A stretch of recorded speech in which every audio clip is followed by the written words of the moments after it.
This is the Supreme Court oral argument in Watson v. Republican National Committee.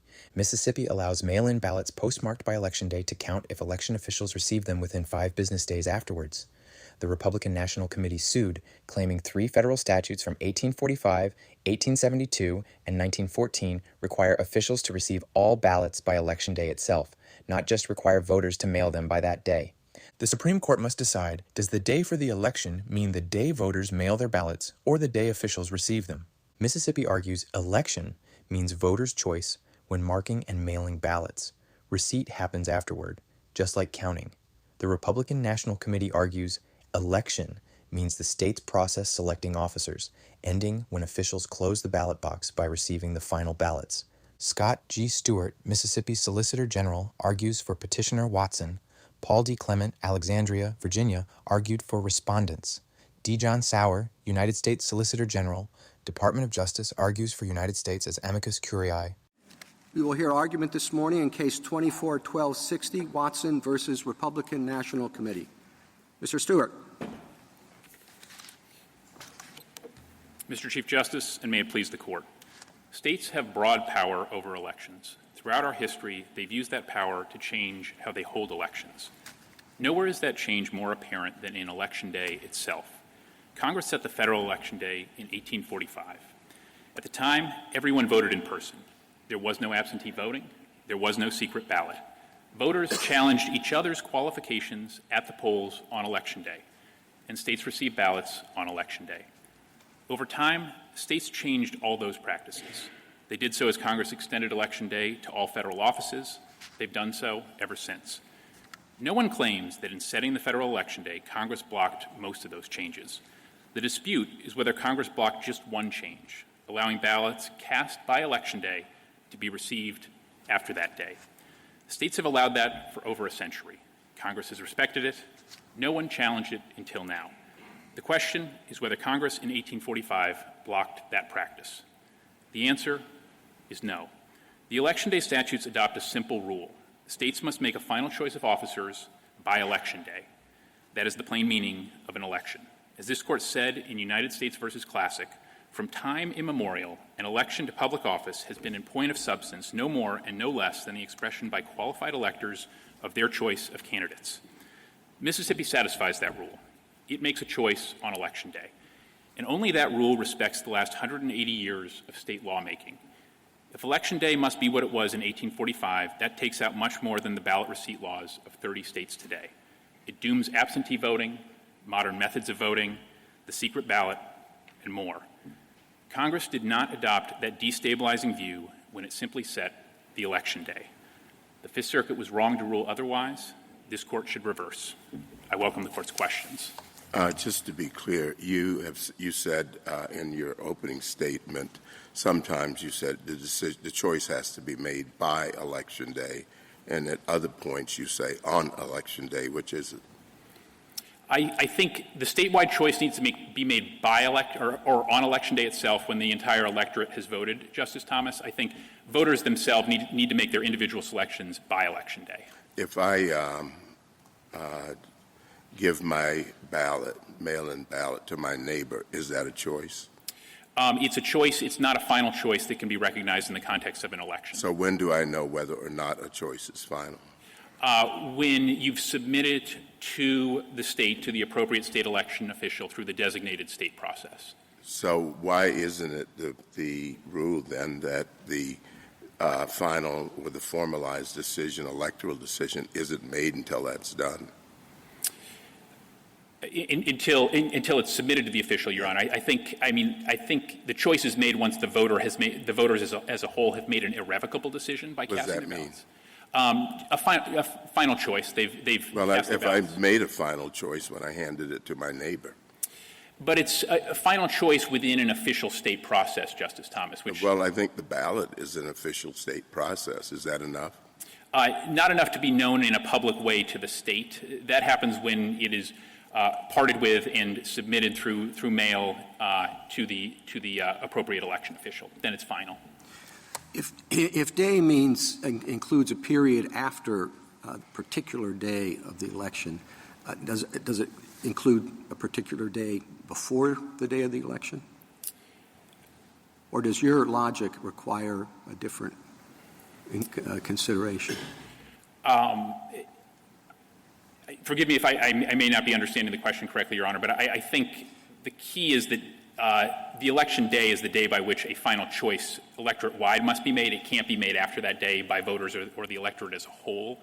But individual selections can surely be made before that day because there's still no final choice until you have an electorate-wide deadline. Is there any limit to that? As to how early people could vote? Sure. They fill out a ballot if you're giving them a ballot and, drop it off 2 weeks before.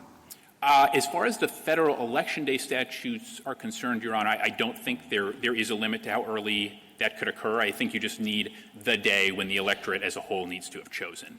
There might be other practical or other barriers in that. Of course, elections are a very long process to begin with, the entire electoral process, so surely things are happening weeks and months before. But I think even a couple weeks before, even earlier than that in some cases, people are making individual selections. It's just election day itself is the day for the final collective choice. Counsel, I want to go back to your answers to Justice Thomas. So I understand that Mississippi's particular rule says that it has to be deposited in USPS or with a common carrier, but I don't understand why Mississippi's definition in the next case would preclude a state from adopting a law along the lines of the one that Justice Thomas is proposing. For example, if I have someone in my neighborhood, in my HOA, who says, listen, I'm going to take everybody's votes in, what if the state said, that's fine, if you've cast your final vote and you've designated someone to carry your vote as long as it gets to the ballot box 5 days after Election Day, it's fine. Why does your definition preclude what Justice Thomas hypothesized? Right. And I think, Justice Barrett, the answer is that submission to mail or common carrier is different in kind than, say, submitting it to a relative or sort of a neighbor. What's the difference? They're not government officials. They are impartial third parties that have a duty to deliver what they're owed without altering it. But what about the definition that you're proposing precludes that? Your definition didn't say final as submitted to an impartial third party or final as submitted to a common carrier. You said the final choice has been made. And there are lots of different ways, it seems to me, that you can make a final choice. And you also have the problem of this revocability from the Postal Service, that regulation.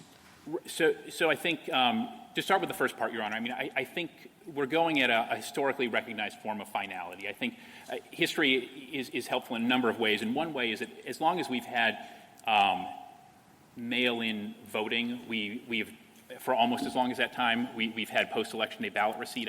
Mail-in voting, I think, in general, has been understood as a permissible, unchallenged method. I wouldn't rely on the history if I were you, since you're telling us not to rely on the other side's history. Like, just because it's always been done that way doesn't mean it has to be done that way, which I actually find is a good point in your favor. But then it seems to me that you're flipping back around and saying, well, absentee voting has always been done that way by common carrier, and so that's how we would expect it to be done. Well, I think it says something that for 100 years we've had people voting by mail, and that's been an understood means of submitting a ballot to the state. I think what it embodies, Justice Barrett, is there's an intuition that when you put something through the Postal Service, it's final, it's trusted. It's not like giving it to a kind of a non-official third party. Well, what if a state came up with a law that said so long as a notary, that's official, that's recognized, certified that you cast your ballot on Election Day and it was delivered later by whatever means, common carrier or not, what in your theory of the preemptive effect of this statute would preclude that law? I think 2 points on that, Justice Gorsuch. One, I think, is that... Pick your best. Well, I think one's kind of a point in our favor and one's kind of a point against our friends, which is that there's a finality of submitting it to an official and... Yeah, it's been notarized by, well, how about a justice of the United States Supreme Court? Is that official enough for you? It's pretty official. I don't think it's been submitted. That's pretty official. It's pretty good, Your Honor, but I don't think it kind of hits submission to the state. Okay. Well, I wanted to explore. So that's not submitted to the state, even if it's notarized, an affidavit. It was final on the day of, and somebody brings it into the state offices a week or 3 months later. That doesn't count. But if it goes into the mail, it does. What in the statute, what words in the statute would you have us read that rule into? Well, I mean, I think, just to make sure I understand, I think that's fine under my friend's view, too, Your Honor. I mean, a notary could be. I'm asking about your view, counsel. Sure. So I think. You're saying that's not fine, and I want to understand what in the federal law preempts that. Well, I think, number one, I just am not, at least as I'm understanding the hypothetical, it doesn't appear to be submission to the state, Your Honor. It gets submitted to the state 3 weeks later, just not by common carrier. Well, if what you're saying, Your Honor, is that a notary has been deemed a sufficient ballot receiver under state law, then yes. I think. Then that's okay, too. Okay, what if state law, so now you're saying that is okay? I think it may depend on how, what the level of officiality well, is. the state says it's official, by God. When a Supreme Court justice or perhaps just a notary says it's official, that's good enough it has to be, I think. And if that's okay, why can't a state say, how about a time-stamped video showing that I voted on Election Day? Here I am filling out my ballot, and then my brother or maybe some aggregator of ballots brings it in a week or 3 later. And that's got to be okay, too, doesn't it? I think it's still just I keep coming back, Justice Gorsuch, to this pedigree of submitting it to a state. I mean, I think as a good example. Well, the state says that's official. State says that's fine. Ballot aggregators are great. And so long as it's a time-stamped video or a notary or maybe a Supreme Court or who knows what, the librarian says you cast it on the day of the election, we're good to go, right? I mean, I do still have some concern that it has not been submitted. Counsel, why are you fighting the premise? In the Civil War, at least 2 states permitted military officers who weren't sworn state officials. They were federal officials, but not sworn state officials, to accept the ballots and transmit it by mail to the state, okay? And that was in the Civil War, all right? Since 1918, we've had laws like Mississippi. By 1944, 8 of them. Since then, 12 more by 1886. And now half the states permit absentee ballots that are dropped in the mail, correct? No different than in the Civil War. We have no federal law that says that's not okay, for the state to designate someone by whom an official ballot has to be given by Election Day, correct? And if the state wants to make it a notary republic, if it wants to make it a military officer, if it wants to make it a Supreme Court justice, if it wants to make it anyone, as long as it's done by Election Day, that's what counts, correct? I mean, I think that's possible. We're not quite asking for that, Your Honor. I really don't. No, you don't, because you're only defending this law. And this law is very consistent with what happened in the Civil War. It's very consistent with what has happened for over 100 years. There's nothing in federal law that has prohibited it explicitly, correct? That's right, Your Honor. Well, right. Justice Sotomayor is asking you what I think she intends to be a friendly question, but maybe you want to think about whether you want to go that far. What if the state designates an official of the Republican Party or the Democratic Party who receives these ballots, collects ballots, and fills out an affidavit saying, I received all these and I will faithfully deliver them? Would that be okay? Well, I think it's actually okay under my friend's view, Your Honor. We're not making that ask. I mean, as far as my friend's view are concerned, so long as somebody's designated a ballot receiver, they can be fine. Party boss, party bagman, relative, any of those, so long as the state says you are a ballot receiver, that's fine. The only thing that apparently is not fine is U.S. Postal Service common carrier. And I think that is, a very odd way to read those statutes. Well, the Postal Service is not part of the state, and a common carrier isn't part of any government. That's right, Your Honor. But, I mean, certainly we all know the status of the U.S. Postal Service as a highly regulated government entity with certain obligations. Common carriers, in a very similar way, highly regulated with similar obligations. And they give, in both cases, they're imbued with a duty to deliver what they received. And, in fact, a duty that's, I think, maybe a good example is the fact that the IRS accepts tax returns, which are obviously highly consequential documents with key timeliness requirements, the IRS accepts tax returns both through the mail and through common carriers. Well, you will accept ballots that are received within 5 days after Election Day. What is the date that's set as Election Day, right? That's right, Your Honor. And you have a variety of line drawing problems. So we've been exploring one. To whom and by what means is the ballot to be delivered to the state? But what about the length of time that a state could choose? Isn't it the case that some state allows, will count ballots that are received 21 days after Election Day?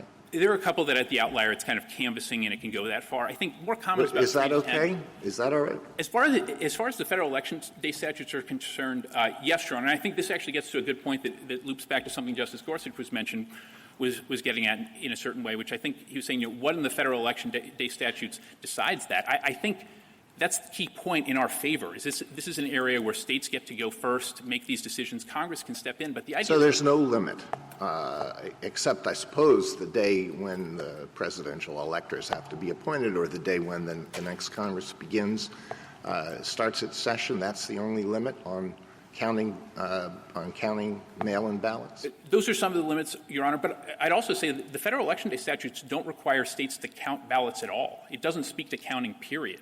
So, I mean, if a state really didn't want not counting, but being delivered. So I do think it is a consequence, and you can tell me if I'm wrong, but just so we can wrap this up, that by any means and by any date up until the next Congress meets, a state can receive ballots. I think for congressional races, potentially, yes, Your Honor. I think there are other Title III kind of things that push action earlier in the presidential context. But again, I mean, there's nothing. The key question is these are three one-sentence provisions, and we want to be, I think, very careful not to read them for more than they're worth. And counsel, I was just going to say, isn't your point that the line drawing issues that have been raised are only problems to the extent that Congress thought they were problems? We're in a preemption dynamic.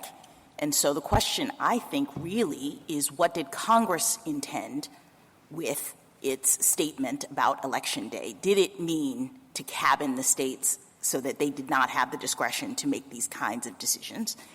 And in addition to what Justice Sotomayor has said, which is we have no federal statute that precludes this, I think we have several federal statutes that suggest that Congress was aware of post-Election Day ballot deadlines that the states had enacted and, in fact, incorporated those in several circumstances. So can you speak to that? I'm talking about UOCAVA, for example, and some other federal statutes that indicate that Congress not only knew this was going on, but then it interpreted and incorporated the state's own post-Election Day ballot deadlines into federal law. Sure, Your Honor. So I think that's exactly right. So UOCAVA is maybe the best example where Congress was told that about a dozen or so states have post-Election Day ballot receipt laws. It respected those explicitly as to a deadline for ballots in that law. I think the United States has agreed with us on that. And Congress wasn't worried, I think, about the states picking dates that were, we might think are too long or whatnot. That was not in the statute. Congress just said whatever the state has decided with regard to ballot receipt deadlines is going to apply here, correct? And that's been the case for 180 years, Your Honor. And I think one feature that obviously we're searching for what do the statutes mean at the time, but I think it's very hard for my friends to explain the past 100 years of history and this lawmaking. The Soldier Voting Act in the 1940s was another example where Congress recognized and respected state deadlines, and it gets very hard to explain those things if you don't adopt the view that the federal election day statutes just do not set a ballot receipt deadline. Well, I want to ask you about the recall problem. And before I get to that, throughout your brief you say that the federal statute does require voters to submit their ballots to election officials on Election Day, must be cast by Election Day, and that the election day is the day to conclude and consummate the election through a final selection. You agree with all those statements in your brief? Yes. Okay. But at the same time, you say, actually, it doesn't have to be submitted to an election official. It just has to be submitted to a common carrier. And there's a contradiction there that I just want you to first address, and then I'll give you my hypothetical. Very good, Your Honor. I think when you put something in the mail, you're not, I think. That's not an election official. FedEx isn't an election official. Right, but the recipient certainly is the person who you're submitting it in the mail to. I mean, that is the recipient. Of course. And, right, Your Honor. And I think. You submit it to FedEx and they deliver it to the election official. But you say it has to be submitted to an election official throughout your brief, but then you say a common carrier is okay. And those two things don't add up. Well, I think the difference is, say, sending it to your brother versus sending it to the registrar. Well, we already dealt with that. The brother turns out to be okay so long as the state says so. I think that's okay on their view, Your Honor. It's also I'm okay. a little more guarded on that. I think you already answered that one. So here's the hypo. Let's say you have a state where a large portion of the electorate mails in their ballots on or close to Election Day. Not far-fetched. Many states are like that. Then, the day after the election, a story breaks that one of the lead candidates engaged in an inappropriate sexual escapade, or perhaps is concluding with a foreign power. Again, not far-fetched, I think. And the competing candidate immediately goes on the airwaves and urges voters to recall their ballots and to tell the common carriers not to deliver them. And many common carriers will do that with anything that you send through them. FedEx, you just call them up and say, I want it back. In that hypothetical, did the election happen on Election Day? Oh, by the way, it swings the election. So the election did happen on Election Day, Justice Gorsuch. As we've explained, our ballot does not allow using mail recall, anything like that. When somebody submits their ballot by mail. Just first deal with my hypothetical, and then I'll deal with your statute. Okay. The election happened on Election Day. Even though it changes the outcome. I mean, I think. Yes, it has to be your answer, doesn't it? I mean, yes, Your Honor. I want to be clear about the. All right. We are not agreeing that the outcome can be properly changed in that circumstance. Well, hold on. It did in my hypothetical. You can't change my hypothetical, counsel. And I'm just saying it's unlawful, Your Honor. I don't mean to disparage your hypothetical. I'm just saying that it's an unlawful circumstance because we don't allow ballot. Oh, in Mississippi. Okay. But that hypothetical could happen in another state, right? I think if the state is not providing that on mailing there's a final choice made, I think that would be a problem with that law under the federal statutes. Now, you say your statute, you're different. You admit my hypothetical could happen, but you say it can't happen in Mississippi because recall's not allowed. I couldn't find that anywhere in Mississippi law. In fact, what I did see was a statute that says that the Secretary of State can promulgate rules and regulations. That's 23-15-637-3. And then I went and looked at the regulations. And Rule 2.1 says that an absentee ballot is the final vote of a voter when the ballot is marked accepted. That doesn't preclude recall. In fact, that allows recall.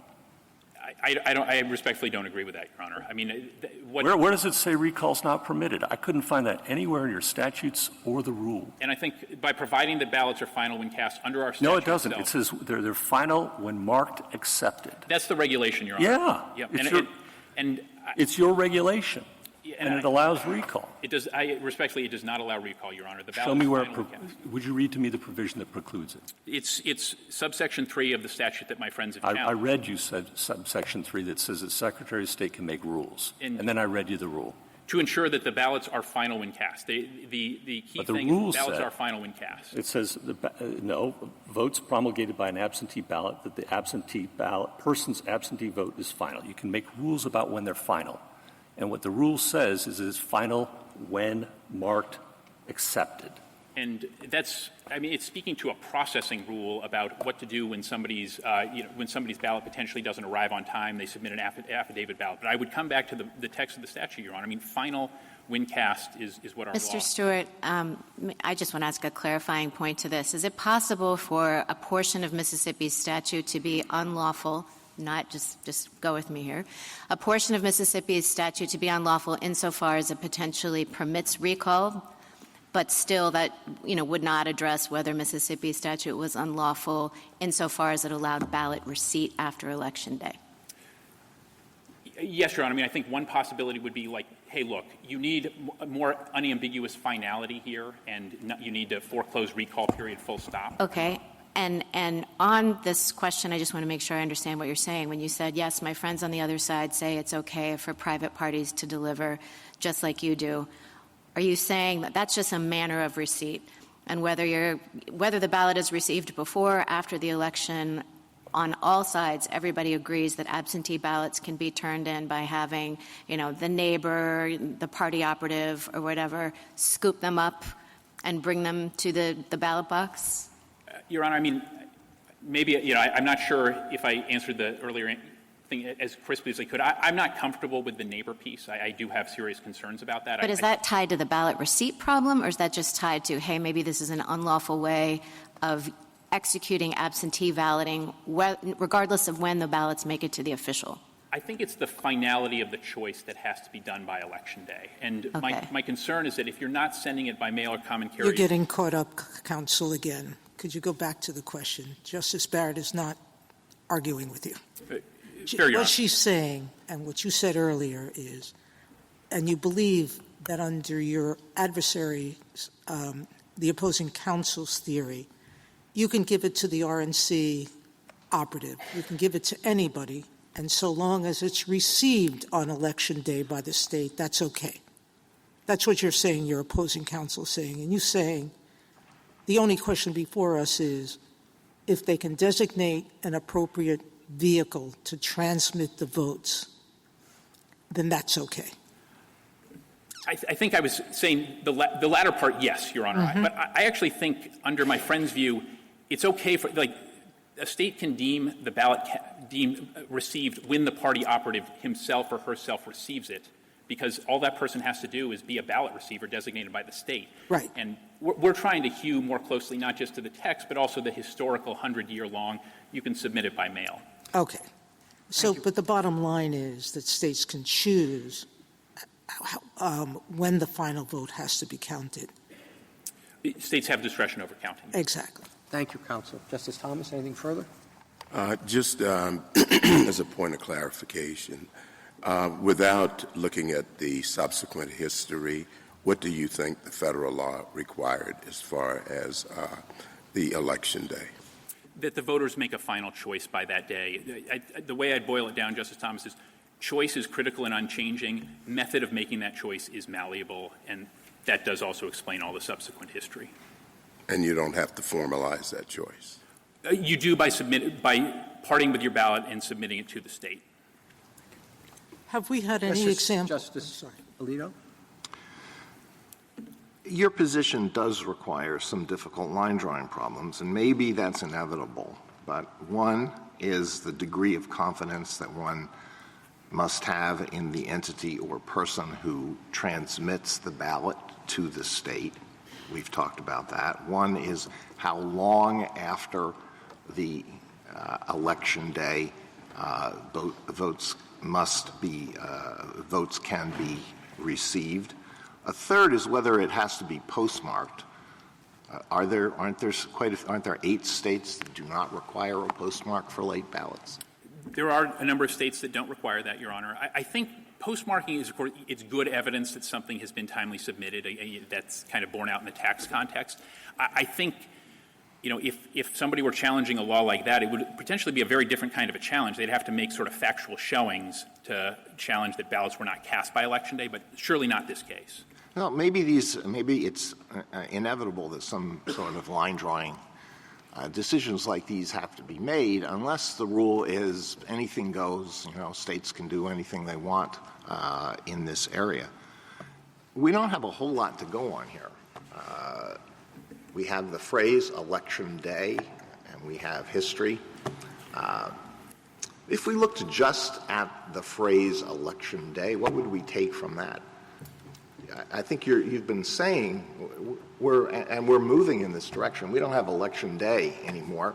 We have election month, or we have election months. I mean, the early voting can start a month before the election.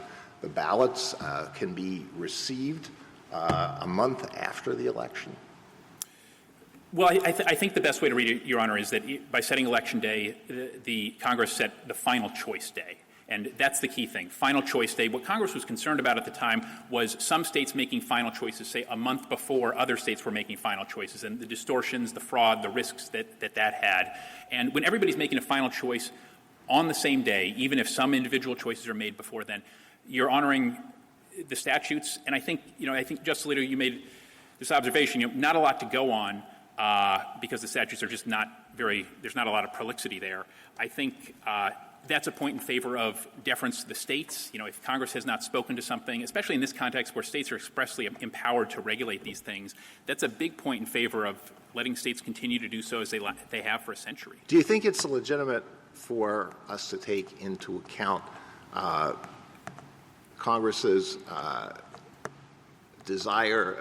Congress's passage of the Election Day statutes for the purpose of combating fraud or the appearance of fraud, and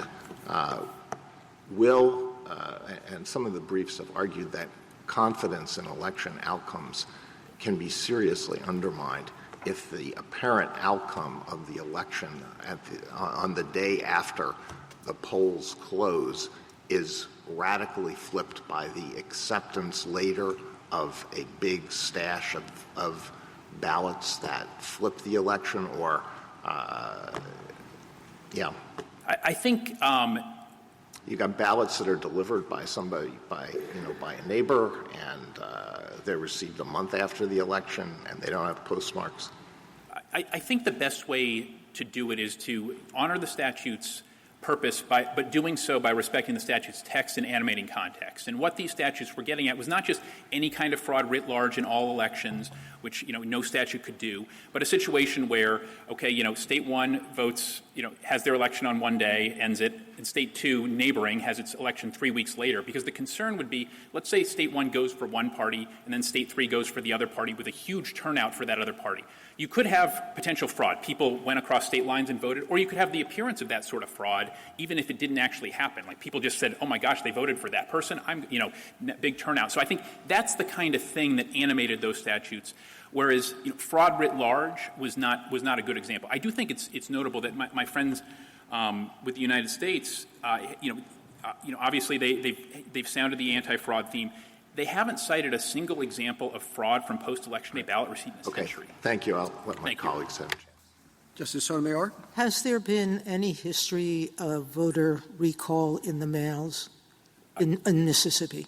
You say the law doesn't permit it, but has there been any history of it? None that I've ever heard of, Your Honor. I mean, this isn't something that was raised until the appellate reply briefs, and nobody cited a single example in history of it. All right. And I understand Justice Alito's questions about the policy questions of what will create discomfort or not. But the Constitution vests the issue of elections in the states unless superseded by Congress, correct? That's right, Your Honor. So if there is a policy question to be had, the entities to decide that are the states and Congress, not the courts, correct? That's right, Your Honor. And absent a law in federal law that suggests that absentee ballots must be received by a certain time, there's no explicit requirement of that, correct? Right, Your Honor, or even implicit. And the implicit, we have the military acts that since World War II at least, and the Civil War, I should go back that far, have permitted absentee ballots to be received long past Election Day, correct? We have a very long history of that, Your Honor. Exactly. So the people who should decide this issue are not the courts, but Congress, correct? Right, Your Honor. I think the states and Congress. That's right, Your Honor. And as I was mentioning in my colloquy with, I believe, Justice Alito earlier, that's kind of the structure of our system. States go first. If Congress doesn't like it, it overrides. And as I think Justice Scalia said for the court in Arizona Intertribal, we respect what Congress said as far as it went, but no farther. And that's kind of the history of voting and election law in the country. One last question with respect to history. History is informative of what's been permitted by Congress because what we're looking for is what understanding Congress had with respect to elections, correct? That's right, Your Honor. Yeah. All right. And it doesn't talk about the receipt of absentee ballots after elections at all. So we look to the history of whether Congress has accepted it, correct? I think that does help here, Your Honor. All right. But the attempt by some of the amici here to brutalize this inquiry and say that history tells us how elections must be held and on what date and when receipt can happen or not happen, why is that not an acceptable way to look at this? Well, I think the difference between Bruin and here, Your Honor, is that in Bruin, the court, the question at issue, whether a restriction on firearms is consistent with our historical tradition of firearm regulation, there's a rich history addressing precisely that issue, sometimes through analogy, but very much, Bruin itself, I believe, I want to say 40 pages of history just analyzing those things. We don't have anything like that, a rich history suggesting that Congress was even thinking about locking in Election Day ballot receipt or anything like it. It was addressing different things. Thank you, counsel. Thank you, Your Honor. Mrs. Kagan? I guess, Mr. Stewart, your answers to Justice Sotomayor's questions leave me unsure about what you think about these appeals to history. You've said that there's not a lot of text here. I agree with that. I think that the way this case has been argued all around suggests that that's so. So then we're left with history, or are we left with history? You seem to appeal to history sometimes. Justice Barrett said this, but then repudiate the appeals to history at other times.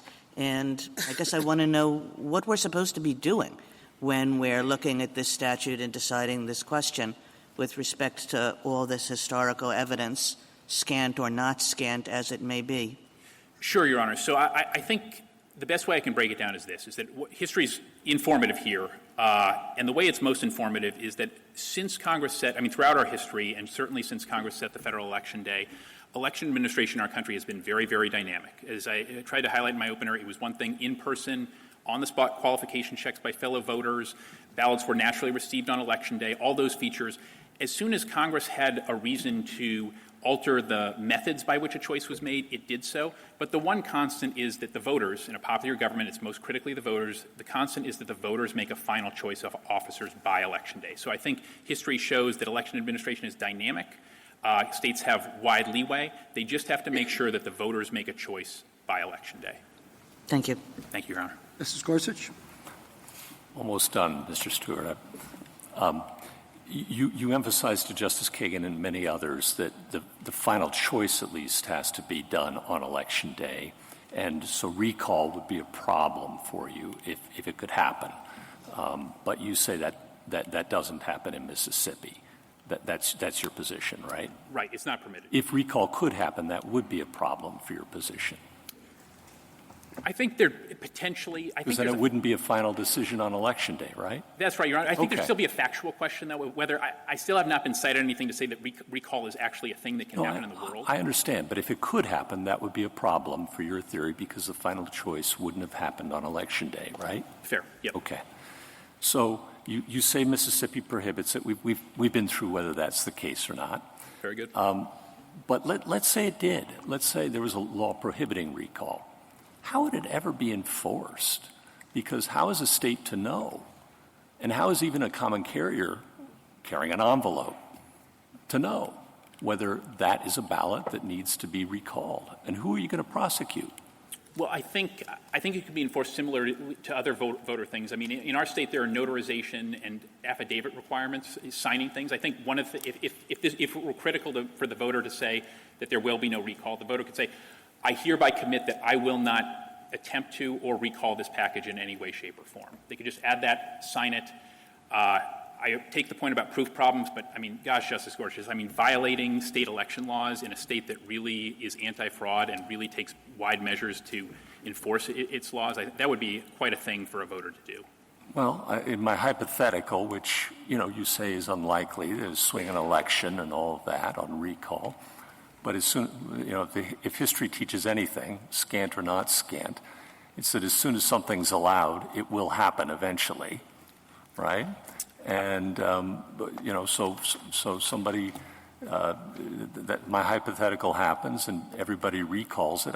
Their ballots. I'm just not sure what recourse the state would have against people who violated its anti-recall law. If people are, say, recalling things through a common carrier, there's going to be some record that they recalled those things. How's the state ever going to find out about it? I mean, I think the same way you're going to go prosecute individuals? I mean, Your Honor, I'd say, like, if somebody is lying in an affidavit that they're not going to recall something, I mean, if people are doing that with impunity, we have quite a problem. But it is a problem that the state can address and enforce. I just don't know how they'd ever find out about it. I mean, I think obviously, some crimes are harder to find out and prosecute than others, Your Honor. But I think it's still, I mean, people can do things, try to, like, tamper with ballots, all that sort of thing. I think it's just still a matter of respecting the statute. Thank you. Thank you, Justice. Justice Kavanaugh? When did Mississippi switch to this method? 2020. In 2024, added common carriers. And why? It was first because of the pandemic. I don't know that there's necessarily an answerable why as to the 2024 one in a clear way. And the other side makes a point when we're looking at history, to the extent historical practice is relevant, that it only became widespread to allow it to be mailed by Election Day in more recent years, and that the predominant approach was to require receipt by Election Day throughout the historical practice you cite until very recently. How are we supposed to think about that?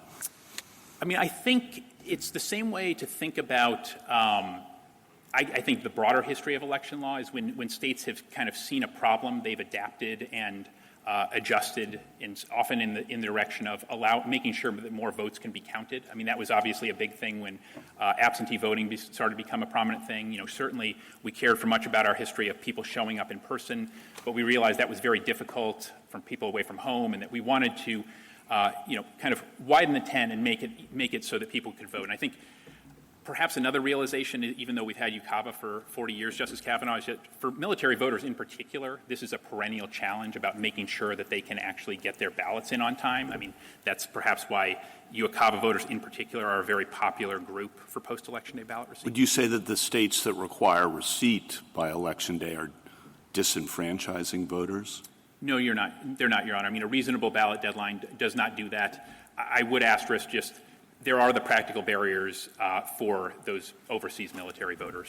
But for the citizens who are not within that class, you would not use the term disenfranchisement to say it has to be received by Election Day, November 3rd, rather than, I guess it would be 5 business days, November 10th. You would not use that term to describe that, correct? I would not. Correct, Your Honor.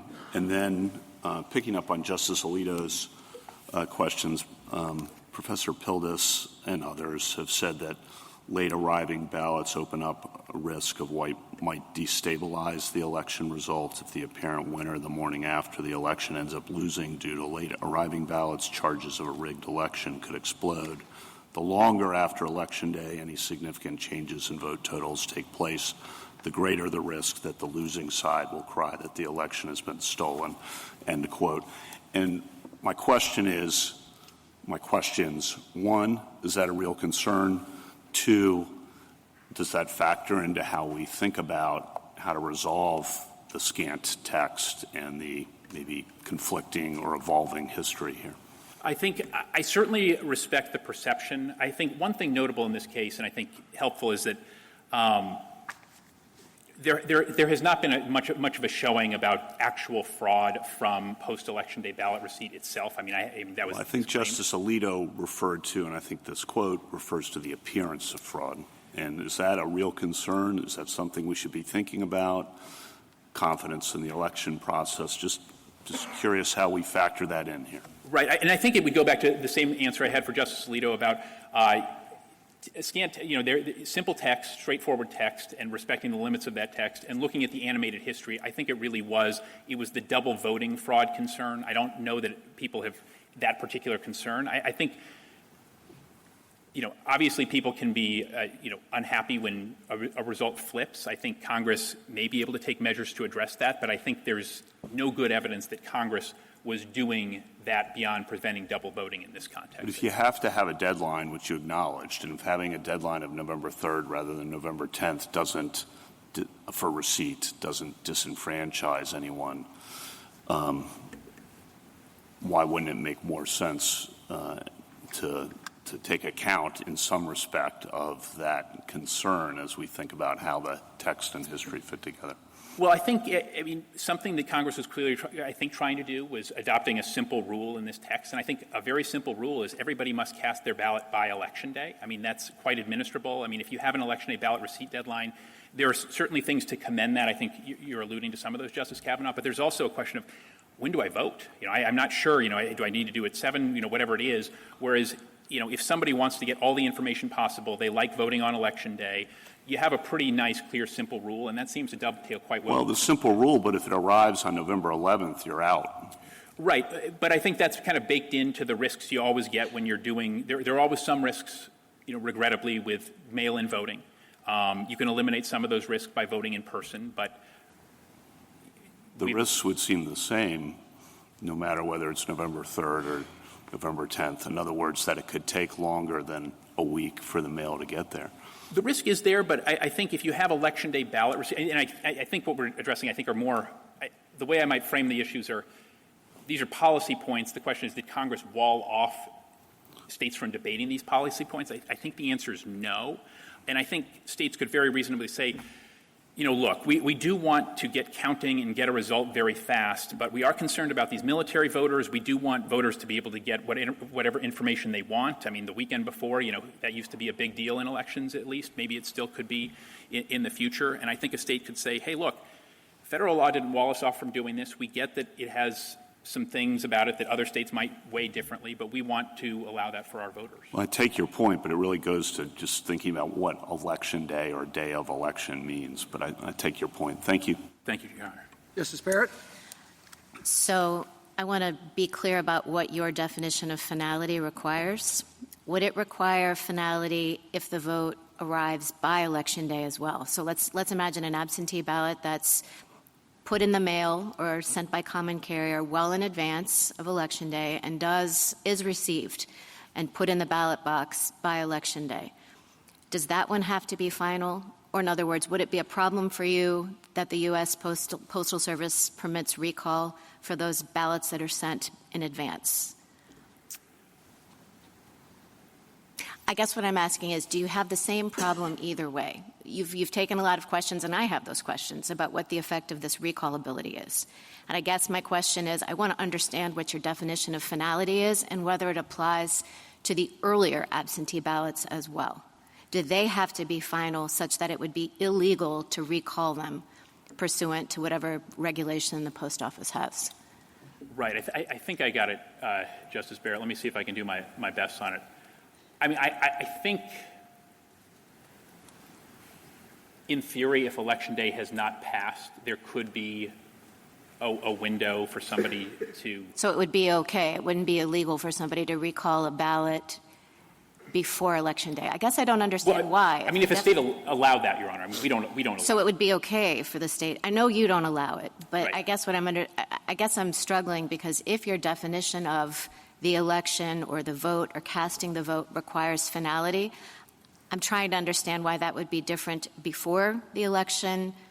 When I'm saying before the election, I'm talking about receipt for earlier sent absentee ballots and for later sent. It seems like the same rule should apply regardless, but it seems like you're saying something different. Yeah, I guess I'm having a hard time conceiving kind of a dual track rule in that circumstance. So would it be, let me try to put it this way, would it be illegal for a state to permit absentee voting but permit recall, or just kind of be silent about this Postal Service regulation that permits recall or anything a common carrier did to permit recall? Is recall a problem even if it's a possibility for those earlier absentee ballots?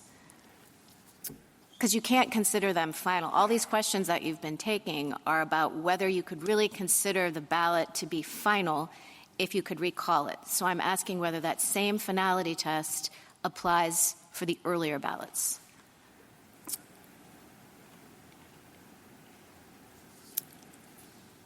And I'm not sure, Your Honor. I guess I just keep coming back to you can't recall or change your vote or make. And that's true no matter when you send it.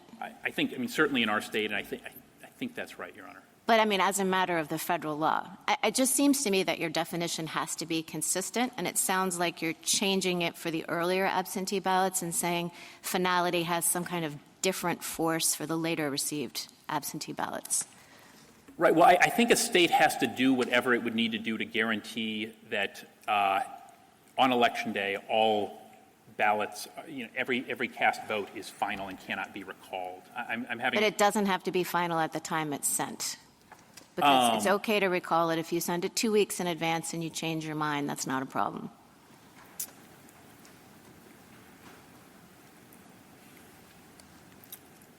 Okay, I'll withdraw. I guess I'm having trouble seeing how the Federal Election Day statute itself would necessarily bar Well, that, it's Your about Honor. your definition of election. It's about your definition of what it means to cast a vote. But let's put that aside.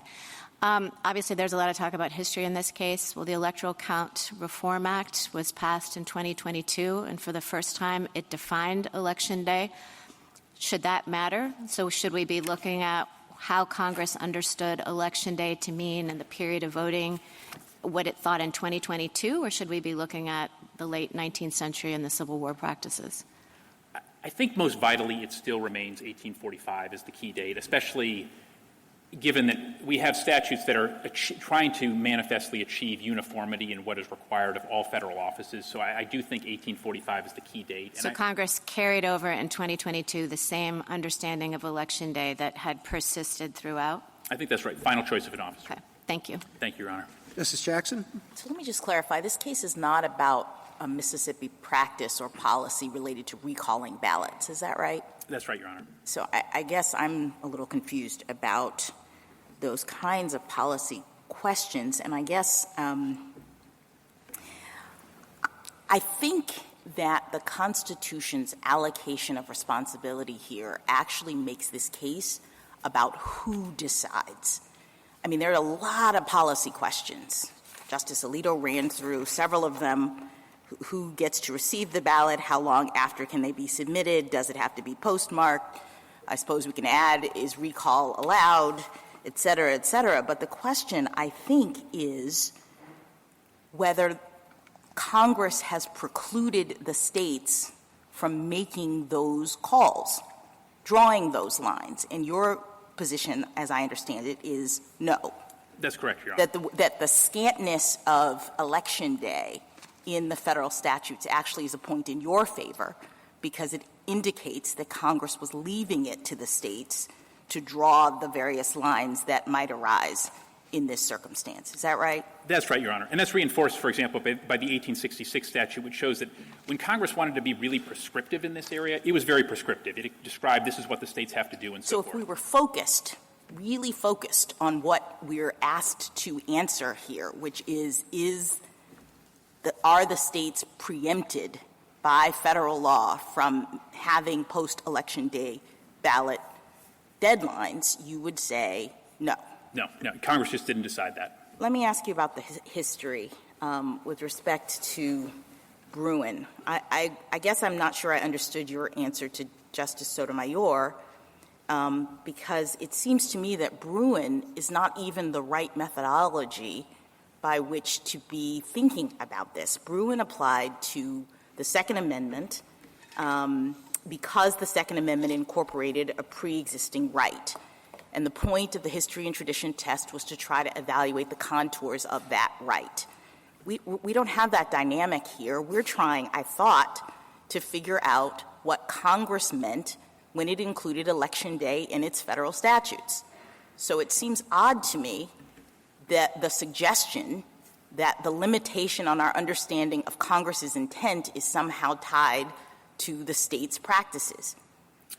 I think that's right, Your Honor. I think the other thing, I think the point I'd emphasize is that the idea of embodying a pre-existing right confirms that there's something very much unchanging. And the thing that we know about election administration, it has very much been changing throughout the course of our country. It's been changing throughout the course in a way that undermines the notion that there was one consistent practice, first of all, or that Congress's law, the meaning of Election Day in the federal statutes somehow was tied to what the state's practices were about that. I mean, I think this is your original point, that there were lots of different practices.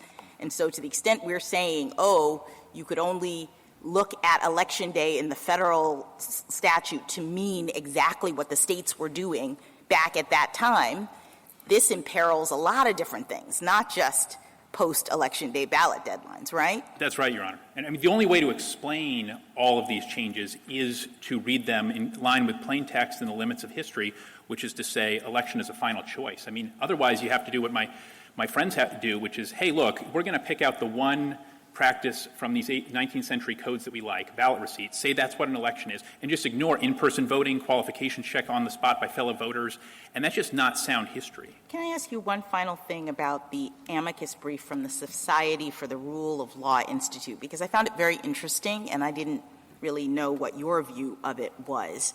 That amicus brief focused on the Electoral College and Congress's setting it up, back in 1787, with the understanding that the casting of votes can happen on a particular day, and the receipt of those votes by election officials can happen on a different day. And in fact, the way the Electoral College is set up, I think at the time, Congress permitted in 1792 about a month to elapse between the casting of votes, which, by the way, it called Election Day, and the receipt of the votes by the electors submitted them to the President of the Senate up to a month after.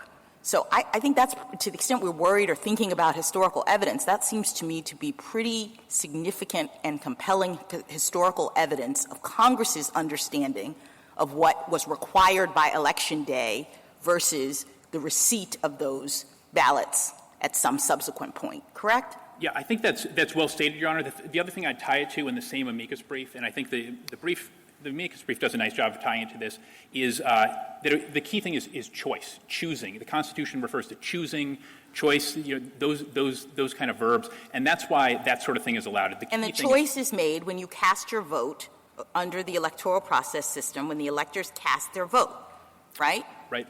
And that is distinguished. I'm just trying to make clear that the casting of the vote and the receiving of the votes historically have been conceived of as two different things that can actually happen at different times, right? I think so, Your Honor. Thank you. Thank you, Your Honor. Thank you, counsel.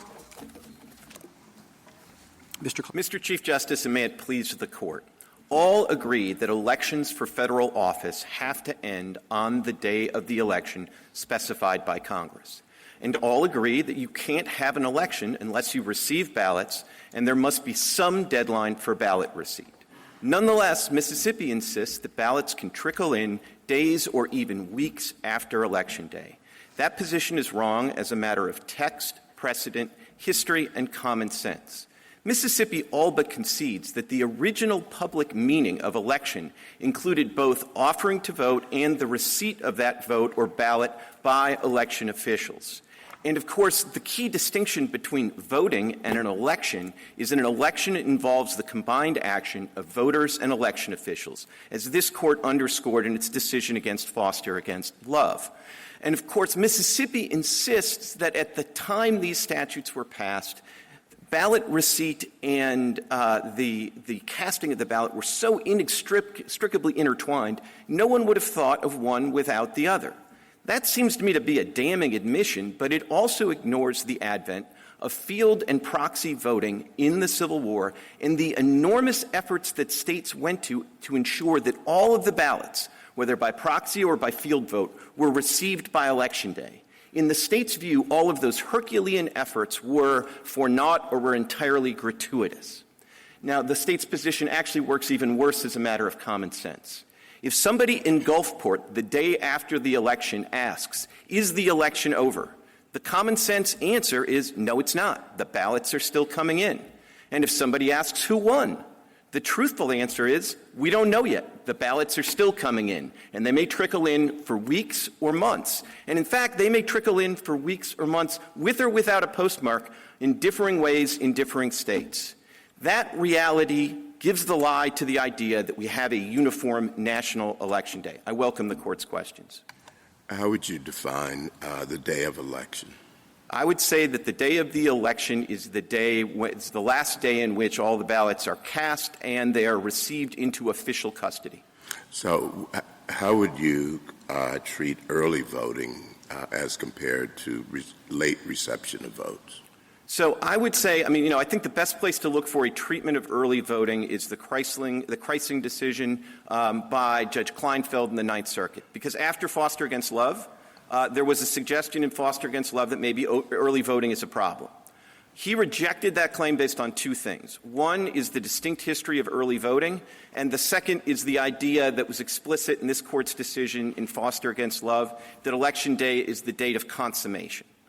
So I would say, under our theory, early voting is permissible, largely because it has a different history and because of this idea that the Election Day is the date where the election is consummated. Would you spend a few more minutes on, or at least a little bit more time on, the voting during the Civil War?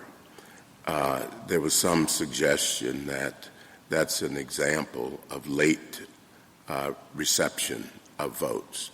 And I think in your intro, and this was my thinking, that it was not, that proxy voting was a way to make sure that the vote occurred on Election Day as opposed to afterwards. Well, not surprisingly, Justice Thomas, you were exactly right. So proxy voting is the thing that happened in the Civil War that is most analogous to absentee voting. And the thing that is most striking is I think 5 states had proxy voting. Every one of those 5 states required the votes, the ballots, to be received by election officials back home by Election Day. Now, that's an incredibly inconvenient thing that was done in the Civil War to ensure the ballots were received by Election Day. And under the state's view, they didn't need to do that. Now, it's really no different in the context of field voting because there were like maybe a dozen states, if you're not going to count the Confederate states, there are about a dozen states that did field voting. Again, every one of those ensured that the ballots were received into official custody by Election Day. And, of course, most of the states went to enormous efforts to replicate the machinery of the ballot box and everything else in the field. And some variation in that. But the one thing that didn't vary at all was the ballots had to be received into official custody by Election Day. And just one last thought on this Civil War practice. My friend's only real answer to the idea that at 1845 there was an understanding that everybody would have had that, of course, the election involves both the offer to vote and receiving the ballot into official custody. His only answer to that is, well, like the issue hadn't ripened, that nobody had even thought that you could divide the two. But the issue ripened in the Civil War, and the issue ripened in such a way that every state required the ballot to be received into official custody by Election Day, and then that certainly informs what Congress is thinking in 1872 when they extend the presidential Election Day deadline to the congressional race. Mr. Clement, what do I do with the 2 states during the Civil War? Rhode Island, Nevada, you say 5 favor you, at least 2 don't. Nevada simply designated 3 of the highest officers in command, didn't swear them in, just said 3 officers in the command can create a ballot box or suitable receptacle for votes and collect the votes of the soldiers with little further formality. Those military officers then would mail those ballots in, and they would be counted whether they arrived on Election Day or after. What do we do with Rhode Island that simply directed soldiers to deliver a written or printed ballot with the name of the person voted for to the officer commanding the regiment to which he belonged? That officer wasn't sworn in as a state official either, and receipt could happen thereafter. So it's not, yes, many states believed, as they did at the time, that voting had to be in person, that voting had to be it had to be by voice instead of by paper. Lots of states had lots of beliefs about what a proper election should look on. But how do we deal with the outliers? Or you just want to ignore them? No, I don't want to ignore the outliers. I actually think Rhode Island and Nevada help me and my side of this case. And I think that's because they did designate somebody. They might not have given him an oath, but they designated somebody as an official to receive the votes, and they had to come in. So they're here. What's the difference between the post office and a common carrier? It's the official. No. You want an individual person, is that it? Well, I want somebody who's cloaked with government authority, so that's one difference. But there's a critical second difference. But it's not state authority, meaning you're now expanding what you're saying as government authority. So what I would say is it was government authority, and I would say that my understanding of the history is that all those federal officers voluntarily accepted the responsibility, whether they took an oath or not. And I think so could a neighbor and so could anybody else. I'm not moved. The point is that it permitted someone else to deliver the item, a final cast vote to deliver it and be received after. Under your theory of this case, and I think you and the government disagree on this, you believe that absentee voting by the military and overseas voters, the various laws, that federal laws under which states have proceeded with respect to those votes are illegal? No, or they're not saying what everybody has understood them to say, that states can accept absentee ballots after the election? So military and overseas ballots? I don't think any vote is unlawful. Let me try to address how I think you would reconcile UOCAVA with the Election Day statutes. And to start, I think it's important to recognize that UOCAVA is not limited to the federal general election. So UOCAVA applies to primary elections, to runoff elections, and special elections, and federal general elections. The Election Day statutes only apply to the general federal election. So the way I would reconcile the two is to say that all the references in UOCAVA to state deadlines are perfectly fine, not preempted at all, not displaced at all, not even anomalous with respect to the primaries, the runoffs, and the special elections. Then the court has a job to do in the federal general election as to say, like, kind of which is the specific, which is the general. I think the more logical way to do it would be to say that with the understanding in this court, if you decide in our favor, that for the federal general election, the ballots have to be in by Election Day, I would say— Maybe we should have another president now, because wasn't it in Florida that they were counting military votes after receipt? So with all due respect, that is the reddest of red herrings, because what happened in the 2000 election in Florida is that pursuant to a consent decree that was entered by a federal court because Florida was violating the principal provision of UOCAVA, which says you have to give the absentee ballots to the overseas voters 45 days in advance. Because Florida was violating that, there had to be a consent decree to create a remedy that was not provided What happened was that the judge made up the deadline, not the state. But I wanted to— how do you deal with the Soldier Voting Act in 1942 that permitted ballots for the extension of absentee ballots? So the 1942 Act, at least as I understand it, again, is not addressed solely to general elections. And then with respect to general elections, it says that the military special SVA or whatever it was, the special military ballot, had to come in on by the time the polls closed on Election Day. So I actually think the 1942 Act is fully supportive of our position here. So the DOJ has been acting illegally when it has sued states for not following the Act, the UOCAVA. No, again, remember that the UOCAVA's principal protection is the provision— this is in 302 of the Act, not 303 and 304, but the 302 Act provision that says that you have to get the ballots to overseas voters 45 days in advance of the election. And interestingly, in the single most important provision in UOCAVA, it ties the deadline to the date of the election. So what do we do with Congress saying process in the manner provided by law for absentee ballots in the states involved? That's UOCAVA. And that at the time the hearings were being held on it, 12 states were identified as counting absentee ballots after Election Day. So it just ignored it and decided it was going to exempt out a little part of it, but not everything. With respect, Justice Sotomayor, that's why you have to remember that UOCAVA is not focused only on the federal general election, which is the only thing where Congress has specified a federal deadline. So it makes perfect sense. But does that help you or hurt you, the fact that it is broader? I mean, it's broader in the way that you describe. It applies to all of these different elections, but it doesn't make the distinction that you are making.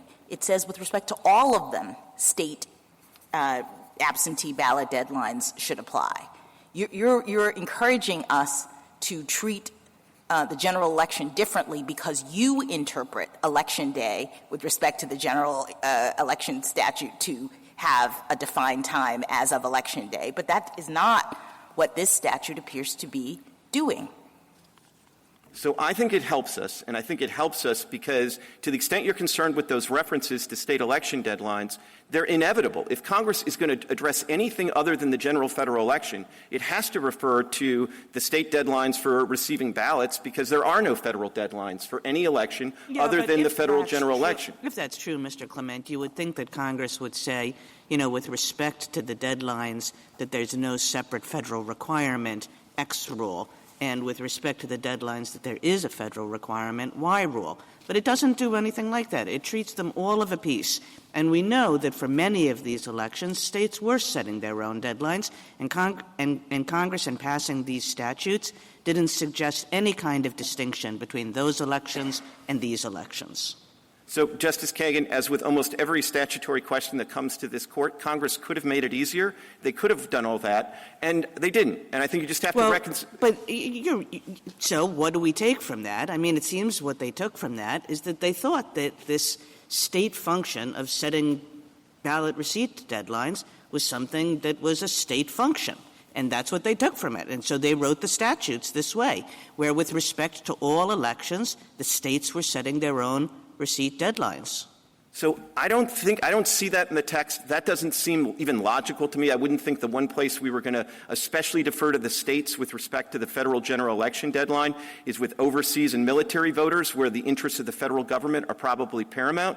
But I just want to be clear about this. If you read the statutes different and want to reconcile them the way that the SG does, we have no objection to that. We just think the better way to read these two statutes is to reconcile them than the way that we do. And that would have one benefit, which is don't forget that in at least 20 states, they take the Election Day ballot receipt deadline seriously.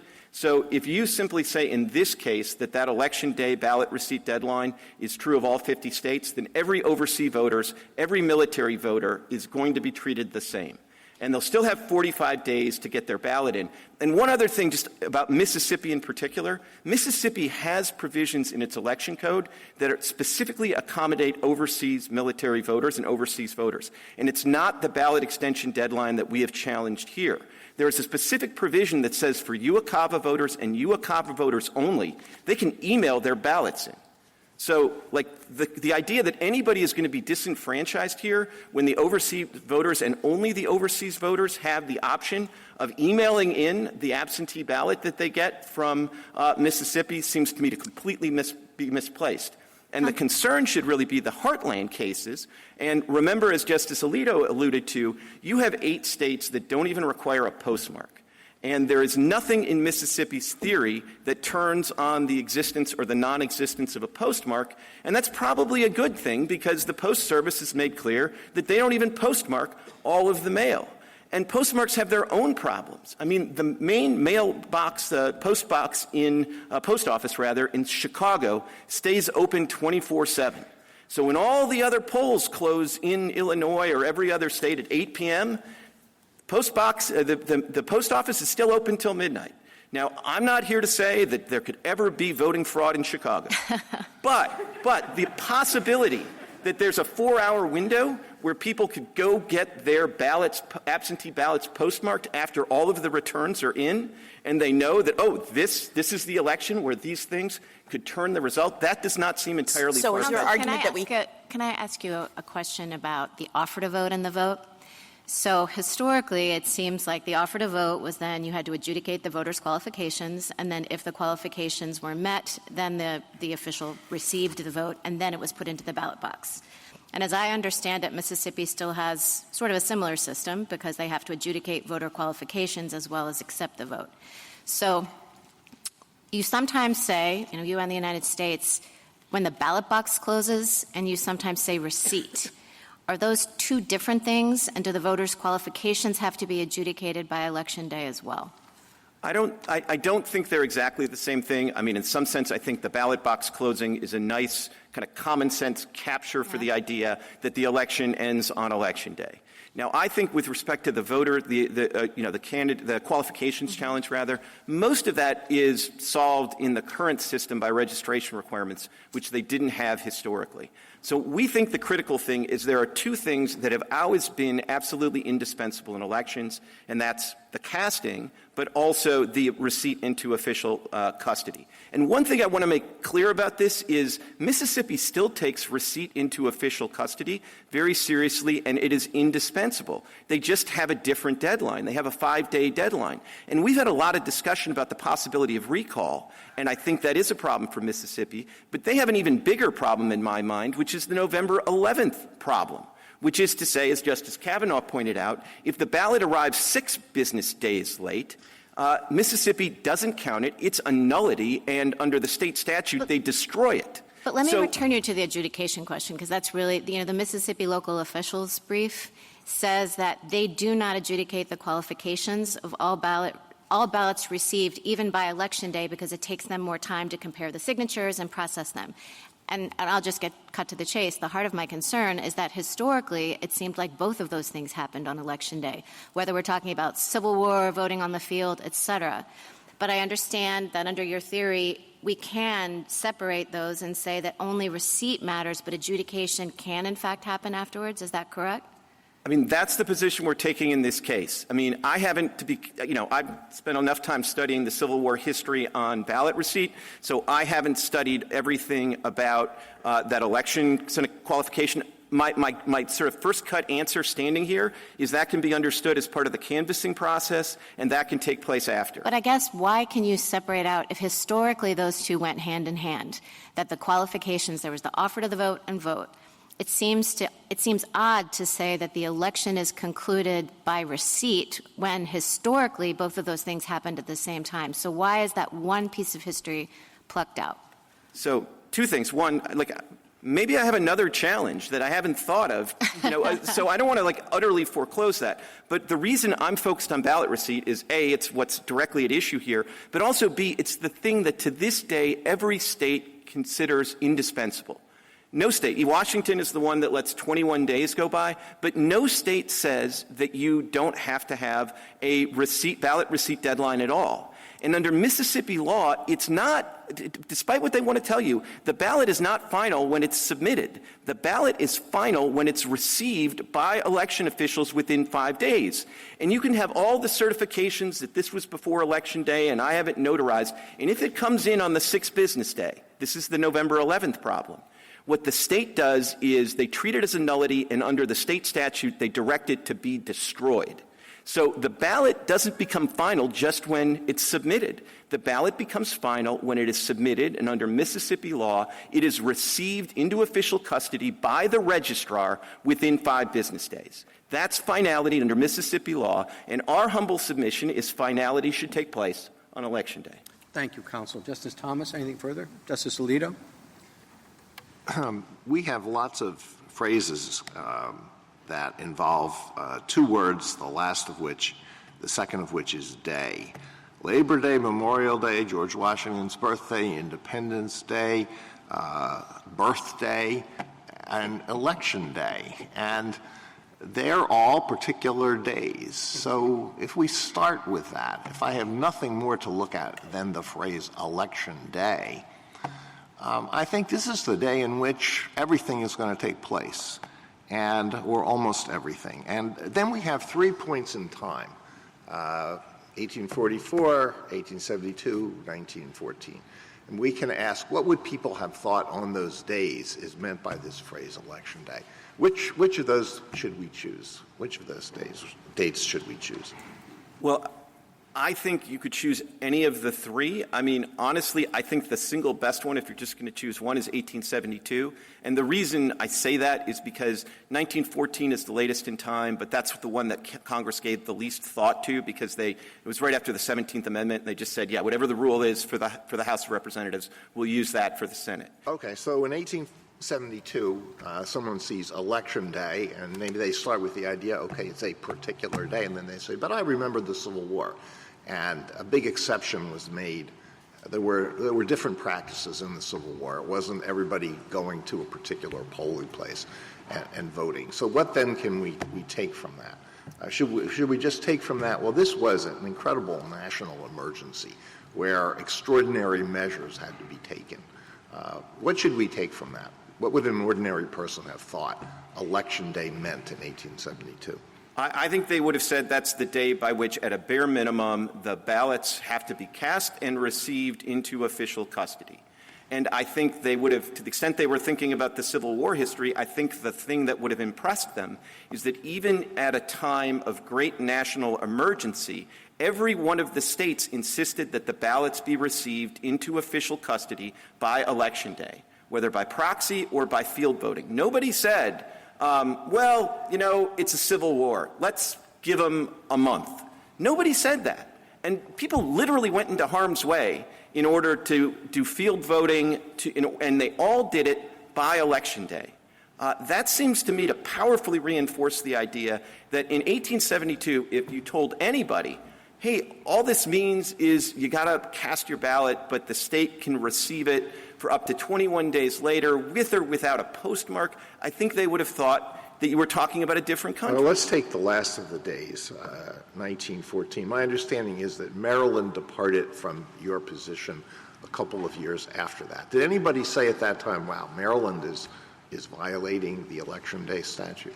I mean, I don't know that they did in 1918. I don't know all the details of that. I think actually the first couple of these statutes that my friends try to count really are something different, which is they really allowed you to sort of vote in one district by Election Day and then have that election official give it to another election official. So I don't think some of those count.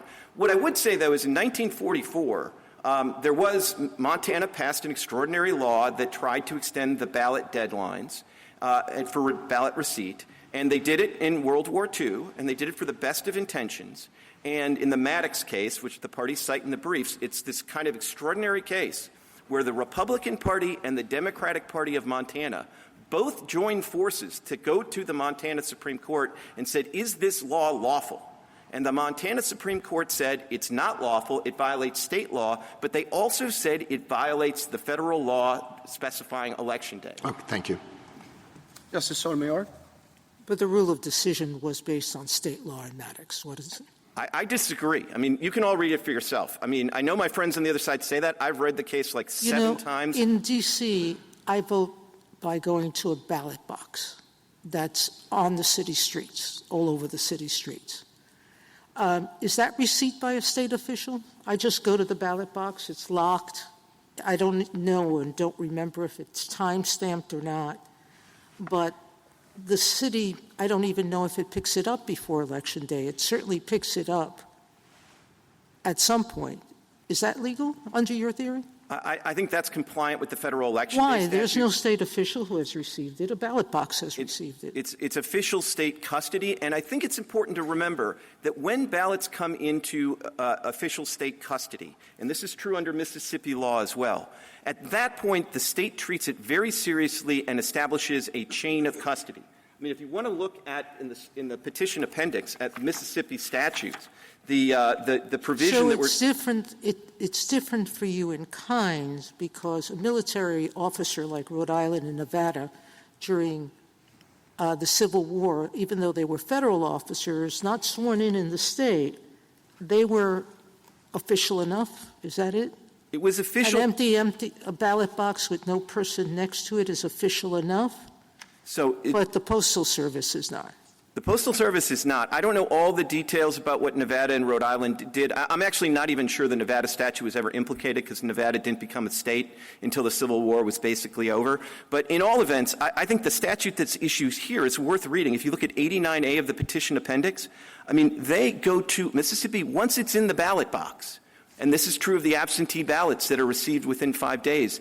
They go into lockdown. The registrar is told to record the number of ballots in the box at the end of every day. They are specifically treated essentially as to have a chain of custody to ensure that if somebody alleges there was monkey business in this election, they have a clear record of chain of custody that can show, no, there was not. There's nothing like that when you drop it in the mailbox. There's nothing like that when you use FedEx.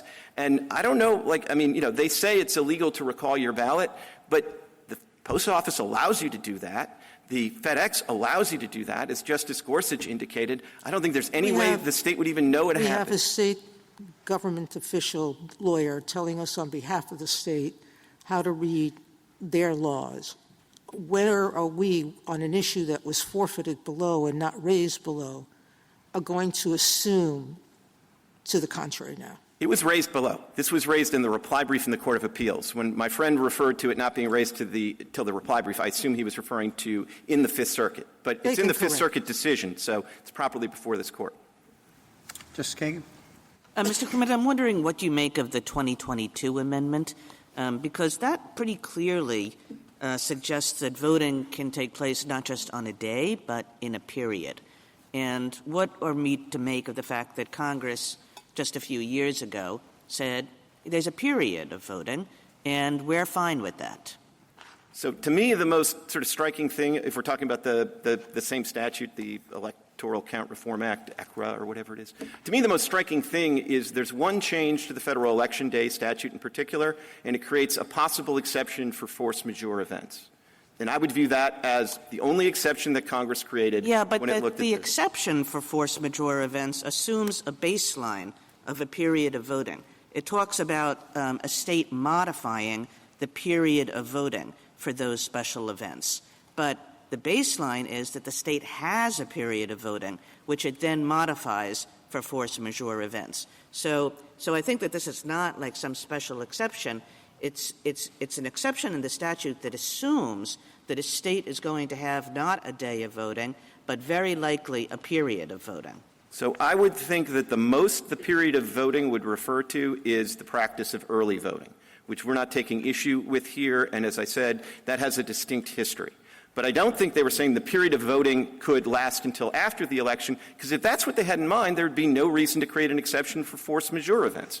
It would just be part of the period. And could you tell me, going back to this, we're not taking issue with early voting, how it is that you're not taking issue with early voting? Because every time I sort of try to state what your rule is, it seems to me it's a rule that prevents early voting, because you're basically saying there are two things that have to happen, and they have to happen on Election Day.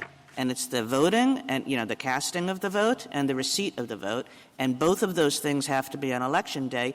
And just like a normal person says, okay, well, when I early vote, I'm not doing that on that first Tuesday. So I get why an ordinary person would think that, and for what it's worth, like a couple of ordinary people read your Foster against Love decision and thought, whoa, this gets rid of early voting. And they brought challenges in the Ninth Circuit, and they brought challenges in the Sixth Circuit, and all those challenges were rejected. They did it right in the wake of— Let me suggest to you that they were rejected because it just seems inconceivable that on the basis of this kind of evidence, we would reject these practices that are so entrenched in 30 states. But the problem still remains is that your theory would have us reject them. No, I don't think it would. And, it's my theory, so I'll tell you what it is. These things have to be consummated by Election Day. I'm not making that word up. It's not the word I would make up if I were making up words. But it's the word that this Court used in Foster against Love. So that's where the theory comes from? It comes from the word that this Court used in Foster? Yes, and that was a word don't look so, because a word that we used in Foster is the premise for your being able to separate Mississippi's law from every early voting law in the world, even though your basic theory should say that the early voting laws are also verboten? No, with respect. I said two things when I first answered this question. The differential history. And I think it's worth reading Judge Kleinfeld's opinion on this. It's a Kiesling case in the Ninth Circuit, because he goes through this in quite some detail, and he admits there's actually a pretty good argument based on the text and Foster that early voting is problematic. But he nonetheless, even though he thinks it's a pretty good argument, comes to the conclusion, not because he thought it was crazy, but because the history is different, which was marshaled in that case in particular, and Foster talks about everything needing to be consummated by Election Day. And I don't think it was just a random word. It's trying to explain the unanimous decision in Foster against Love, which says, there was voting and there was receipt of ballots, and the problem was it all happened a month too early. Thank you. Justice Gorsuch? On early voting, I just want to see if I've got it right. Both sides agree that there needs to be a final decision by the voter and receipt by Election Day. Correct? Well, I don't think so. I don't think they agree with receipt by Election Day. Receipt by somebody. Okay. If you're going to, I'm going to do that. The reason I trip up on that, I know, but just okay. Sorry. This is. I'm just trying to make sure I understand. There needs to be some final decision by the voter and receipt by somebody by Election Day. On that, I think you two agree. I think the disagreement is receipt by whom. And for you, it's an election official. And for your friend on the other side, it could be my neighbor. Is that a fair summary of your views? Because it seems to me you both agree that the final decision needs to be made by Election Day, which both of you therefore would permit early voting. Thoughts? So I don't disagree much. Okay. But what I would say is my friend's position is a little bit more nuanced than that, because he thinks that sort of selection and submission to the somebody is before Election Day is a necessary condition. But it's not sufficient, because Mississippi law cares very much about receipt by the registrar. And if the vote is submitted to the somebody before Election Day, but it's not received by the registrar until the 6th day, it's a nullity. So that's just the subtlety that I wanted to add. No, I appreciate that, because at least as I read Mississippi law, you're right, that it isn't accepted until an election official marks it accepted. That's its own rule.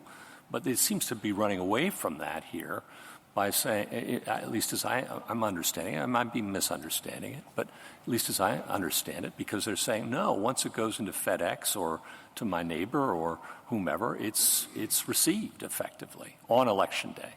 See, I don't think they've quite gone that far, because, they can try to quibble about the sort of receipt rule in the reg, but the statute itself absolutely requires receipt by the registrar within 5 days. Yeah. And then the statute itself goes on to say that if it's not received by the registrar within 5 days, even though it was submitted, even though it went to FedEx, it's a nullity, and it must be destroyed. I mean, Mississippi takes its receipt deadline so seriously that if you miss their receipt deadline, your ballot is destroyed. If we were to rule against you, is there anything that would limit states from allowing receipt by election officials up until the day of the next Congress? The slippery slope problem on the other side, I don't think there's anything that would stop that. And, maybe the next state can figure out a way to have an election without even anybody receiving anything. I don't know. But that seems to me to be a large reason for why Election Day should mean Election Day and election should mean casting and receipt into official custody, to stop that slippery slope. On time. And how about means? Do you see any principled way we could draw a line on means and say, okay, common carriers are different than Bob? See, I think it's tricky, especially because all of these statutes purport to be time regulations, not manner regulations. And the thing to keep in mind is that under Article 2, the congressional power is limited to time regulations. Manner is left to the states under Article 2's election clause or electors clause. So it's a little different than Article 1, where Congress, if it wanted to, could correct the means. And so that's why I think it's either all or nothing in terms of their position, and they have no basis for distinguishing the states that say, like Illinois, that say 14 days with or without a postmark. By anybody. By anybody. Justice Kavanaugh? Can I follow up on General Stewart's who decides argument? I think if you're looking at the text in isolation, day for the election, your first instinct might be in-person voting on that day is what that text literally meant. But of course, you acknowledge early voting, you acknowledge absentee voting are consistent with the statute, and then we have a obviously a range of historical practices that deviate from that text if you thought literally it meant in-person voting on that day. And then what General Stewart says is, well, given all that history, you can't read it literally, and I think Professor Morley's amicus brief says this as well. And you have to take account of that historical practice, and really it's up to Congress to fix this if they think there's a policy problem which was going on in the states. I think that's a summary of some of what he's saying. Leave it up to Congress for all these policy concerns. I just want to get your response to how we think about the historical practice in the text and then the who decides.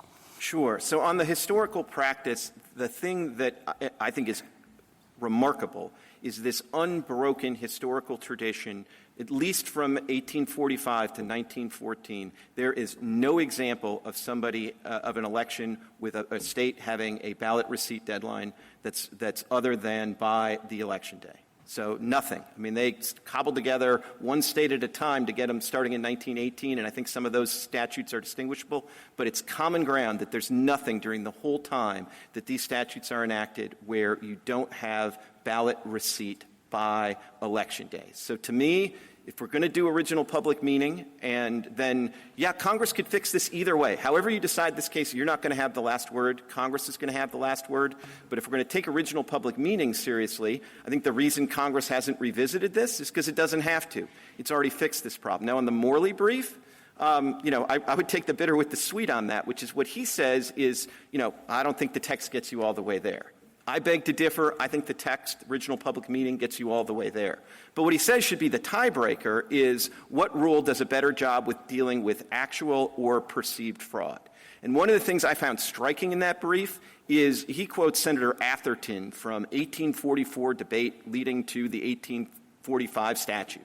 And Atherton says, in response to some argument that, you haven't proved all the fraud or whatever that was going on and the pipe-laying scandals and all of those other things, because it wasn't just crossing lines.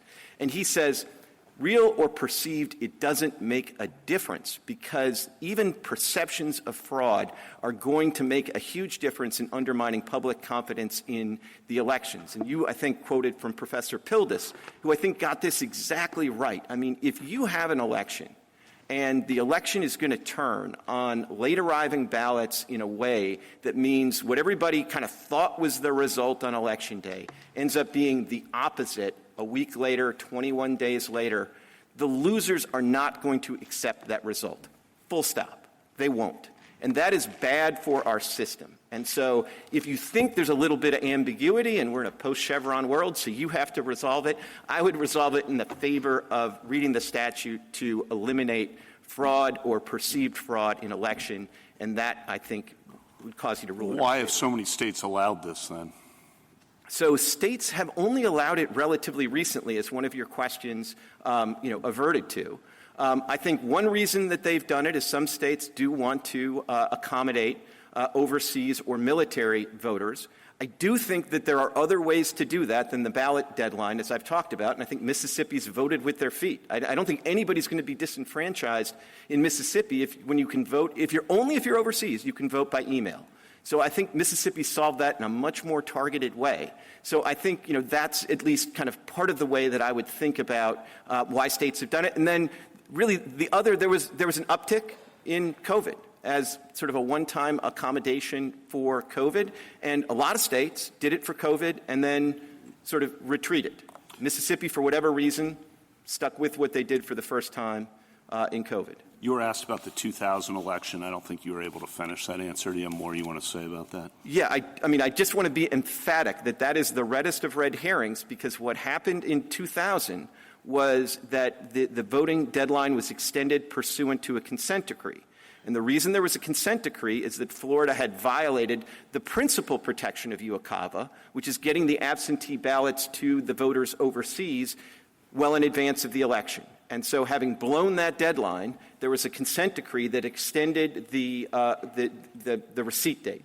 We don't have any quarrel with that. Federal courts have the authority to remedy violations of UOCAVA, and I don't think extending the deadline is off the table as a judicial remedy, though actually I think in 2026 as opposed to 2000, maybe the judicial remedy would be to let the UOCAVA voters vote by email, even in a state, unlike Mississippi, that doesn't allow it. As we looked at it, a majority of states allow overseas voter either fax or email voting, so I think that would probably, in 2026, that would be the better remedy, but in 2020, pursuant to consent decree, that was perfectly permissible. So anybody who tells you the 2000 election came out different is not looking at the facts of that Harris case in the consent decree. Last one. If you were to prevail here and say our decision was issued in June, Purcell issues with the states for the upcoming fall elections? I don't think so. I think this issue, because it really sort of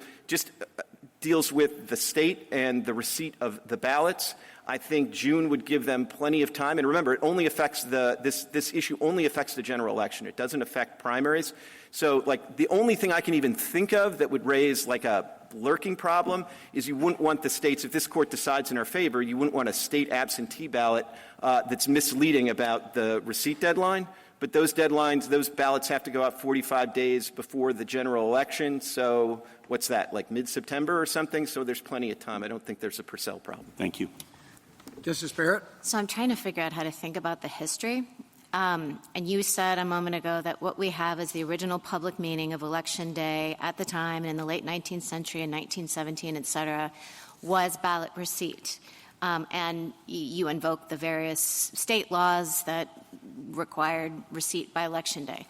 But we don't have, to my knowledge, so this is what I want you to correct me if I'm wrong, a rich history of original public meaning in the way that we often think of it, of people saying or expressing views that, yes, this is what it means to elect. This is what Election Day means. Stripped down to its essence, it means the taking of the ballot into official custody.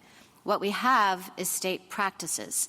I think there are a lot of really good policy reasons to require, and we've talked about some of those this morning, lots of good policy reasons to require all the ballots to be in by Election Day.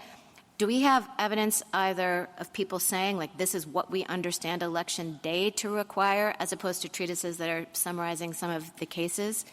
And is there any reason to think that these laws were adopted because of a concern about preemption by federal law, as opposed to just, this is a really good policy, this is how elections should run? So we're in the realm of congressional actions under the Election Clause and the Electors Clause. So everything they're doing is preemptive, and that's particularly obvious in the context of trying to get a uniform national election day for the general election. So I think we're like in the absolute epicenter of intertribal here, because not only is it like sort of preemptive by its very nature, but it's Congress trying to create uniformity across state lines. So it was, Congress was sort of appalled by what had happened with the staggered deadlines and disparate deadlines in the states. So I think the preemption part of that is kind of relatively straightforward. Now, on the history, this is where I just think the Civil War practice is so powerful, because my friend says, well, when they were first passed, like the difference between casting and receiving the ballot into official custody hadn't ripened. But the Civil War ripened it. And the one thing every state, including Rhode Island and Nevada, did is they said it has to be in some kind of official custody by Election Day. And I agree with you, that's striking. But maybe I wasn't clear before. I agree with you that that's striking. But do we have any reason to think that they did that because they thought, well, it has to happen on Election Day or by Election Day, which is a deviation from what the text says, right? But do we have any reason to think that they did it because they thought they had to, as opposed to, this is really good policy, so we should do it this way? No, I think to me, can I connect the dots precisely? No, but they did it because they thought that's what an election means, and that's what an Election Day means. They thought it would just be unthinkable. It would no longer be an election or an Election Day. It wouldn't be happening on Election Day if it could take place, if ballot receipt could take place some other time. Isn't that true of early voting, too? And I guess this goes back to Justice Kagan's question. I mean, it seems to me that if you look at the historical practice, what an election meant was showing up in person and casting your vote and being qualified as the voter on that same day. And then there were deviations for war, essentially. But why would absentee voting in a widespread way by civilians or early voting, why is that permissible? Because if we're just going to say that historically it needs to look like it always looked, how come those features fall out? I would say they probably fall out because nobody thinks they're essential, which is to say, if a state wanted to have like early voting but like no voting on Election Day, maybe that would be a hard case. But, those I think have been understood, and there's a different history for those because if a state wants to say you can come in and you can mark your ballot and put it into official custody a week early, that doesn't sort of vitiate the whole idea of an Election Day. Whereas if you can still have ballots being received after Election Day, I think that vitiates the whole notion of Election Day. And if you're interested in Professor Morley or Justice Kavanaugh's tiebreakers, there's not the same concerns about fraud, about the losers not being able to accept the outcomes when it comes to early voting. But there's a distinct problem with voting with ballots that come in, and particularly if they're going to tip an election. And as Justice Gorsuch indicated, like maybe it's happened, maybe it hasn't, but it will. And at that point, there's just no way the loser is going, whoever it is going to accept that outcome, and the supporters aren't going to accept the outcome. And so that's something I just don't think is implicated by early voting. Thank you. Justice Jackson? Except people accepted the possibility of that outcome for 100+ years now because this idea of the votes being cast by Election Day and counted after Election Day has been around, right? I mean, it's not like we're talking about a brand new thing from Mississippi from the standpoint of no one ever had a post-Election Day ballot deadline before. And so I guess I'm just concerned about the various conclusions that you would have us draw from these historical practices because it seems to me that we have a very long history of states having a variety of different ballot receipt deadlines to include after Election Day. So kind of 3 points about that. I mean, one is I don't think it's true that there was this 100-year sort of pattern and nobody raised an objection. I think the Maddox case in 1944 is a powerful example that the idea that Election Day means Election Day is not something that only occurred to lawyers in the post-COVID world. The second thing I would say is, as a practical matter, if one or two states at one time in the 1920s had a law that deviated, maybe that's not something that really makes that big a difference. But in a world where some states essentially have all of the voting be absentee, lots of states have gone to no excuse absentee voting, it may be that a lurking problem has just become much more obvious because of the magnitude of what's going on in the present day. I guess I don't understand why that isn't, the variety that you're describing isn't a strike against your view that Congress has precluded this. I mean, others of my colleagues have looked at or talked about Congress legislating in this area. They are obviously aware that there are states that are doing this, and they have not spoken to it. They have not specifically precluded it. Now, you say that maybe that's because they assumed that Election Day in the federal statutes that we're examining from 100 years ago does the work. But Congress is today considering an election-related statute that would specifically prohibit this, which means that Congress probably didn't understand its existing legislation to do this. I mean, I haven't studied the current legislation. I think it probably does quite a bit more than this and probably affects other elections, like primary elections. I don't know for sure, though. I haven't studied it. But it does address this. It specifically addresses, and we're talking about the Make Elections Great Again Act, specifically addresses the idea of preempting state post-election day ballot deadlines. And so if that's true, then it seems like as though Congress doesn't believe that its current legislation has done this work. Well, Congress probably doesn't know how this court is going to decide this case. So it probably can legislate against that veil of ignorance. Right. The worry is that you want this court to decide the case rather than have Congress do it. No, and that's, I mean, two things I think are important. However this court decides this case, Congress has the power to revisit it. That's, I think, common ground among the parties. The second thing that's common ground among the parties is that the federal election day statutes preempt something. And so the only question is, what do they preempt? Do they just preempt casting, ballots and giving it to the mail service, as my friend suggests, which, as Justice Gorsuch elucidated, leads to a huge slippery slope problem? Or does it require both submitting and receipt into official custody? And how do you everybody agrees it preempts something. How do you respond to the notion that when we look, as the Society for Rule of Law Institute suggests that we do, at historical practices with respect to electors, and specifically Congress in 1787 adopting a resolution establishing that, quote, the day fixed for the election of the president, end quote, that's the day on which the electors will vote and transmit their votes, and that the president of the Senate would receive their votes at a later date. So this concept of casting one's vote versus the receipt of the vote was very early on distinguished. Yeah, but I actually think that example works in our favor, because what's going on there is there are essentially two separate sort of elections, if you will, or processes that are being adjudicated or overseen by different sovereigns.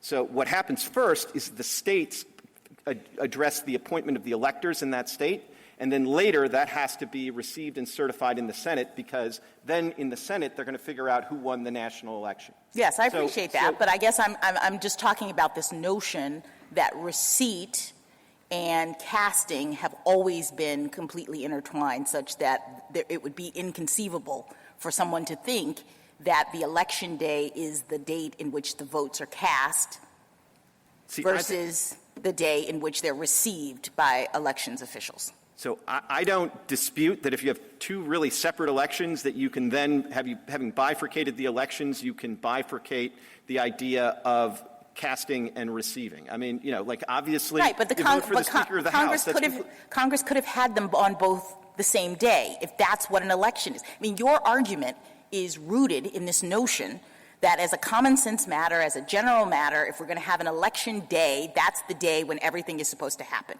And this demonstrates that whether you call it two elections or not, the casting of the votes can happen temporally, separately from the receiving of the votes for the purpose of saying who won the election. That's I think, pretty clear in the historical record. So it seems odd to me that we are to assume that when Congress set an election day, it necessarily precluded the states from saying, in our state, we're going to consider Election Day to be the date of casting the votes, and that we will, as Mississippi has done, continue to receive them up to a certain period afterwards. So I still think you're eliding, with all due respect, you're eliding that there are kind of two separate elections there. And in all the states, when they elected the electors for the president election, they cast the ballots and received the ballots instantaneously in that state.